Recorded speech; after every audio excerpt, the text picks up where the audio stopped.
দেশে আর কিছু শক্তি থাকুক আর না থাকুক, আমাদের মধ্যে জাতীয়তাবাদ চেতনার এবং ঐক্যের কোন শক্তি নাই, কোন শক্তি থাকবে না। আমাদের দেশের পতাকাকে নিয়ে বিদেশের মাটিতে যখন অবমাননা করা হয়, তখন সেইটার বিরুদ্ধে আমাদের দাঁড়ানো আমাদের নৈতিক দায়িত্ব।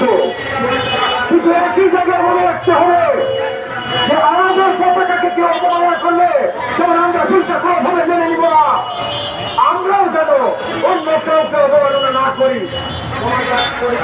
আমরা সবাইকে বন্ধুত্ব দেখাবো, সবাইকে সম্মান দেখাবো এবং আমরা চাইব সবাই যেন আমাদের সম্মান দেখায়।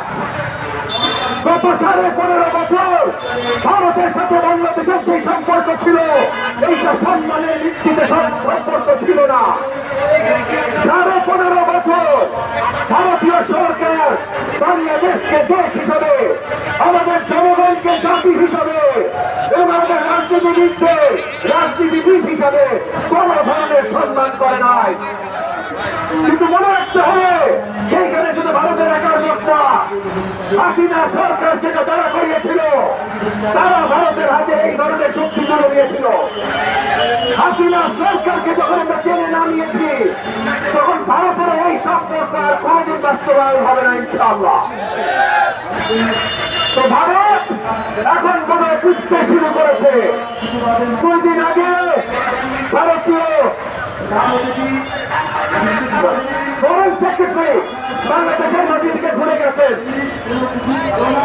এই ডিপ্লোম্যাটিক যে মিশন থেকে উনি ঘুরে গেছেন, এখানে যে বার্তা দিয়ে গেছেন এবং এখান থেকে ফিরে যে তার দেশের পার্লামেন্টে যে বার্তা দিয়েছেন, তাতে আমরা ছোট্ট হলেও ইঙ্গিত পাই যে ভারত বাংলাদেশের সম্পর্ক এখন নতুন একটা ধারায় প্রবাহিত হওয়া শুরু করবে। আমরা এইটাই দেখতে চেয়েছিলাম।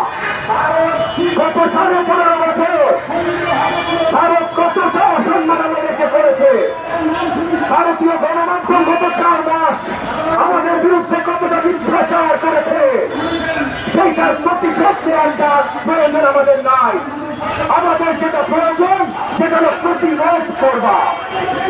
প্রথমত পরিষ্কার বিশ্বের সবাইকে জানিয়ে দিতে হবে যে বাংলাদেশের বিরুদ্ধে কেউ যদি অবস্থান নেন, সেইটা প্রতিরোধ করবার জন্য 18 কোটি বাংলাদেশি রক্ত দিতে আমরা রাজি আছি।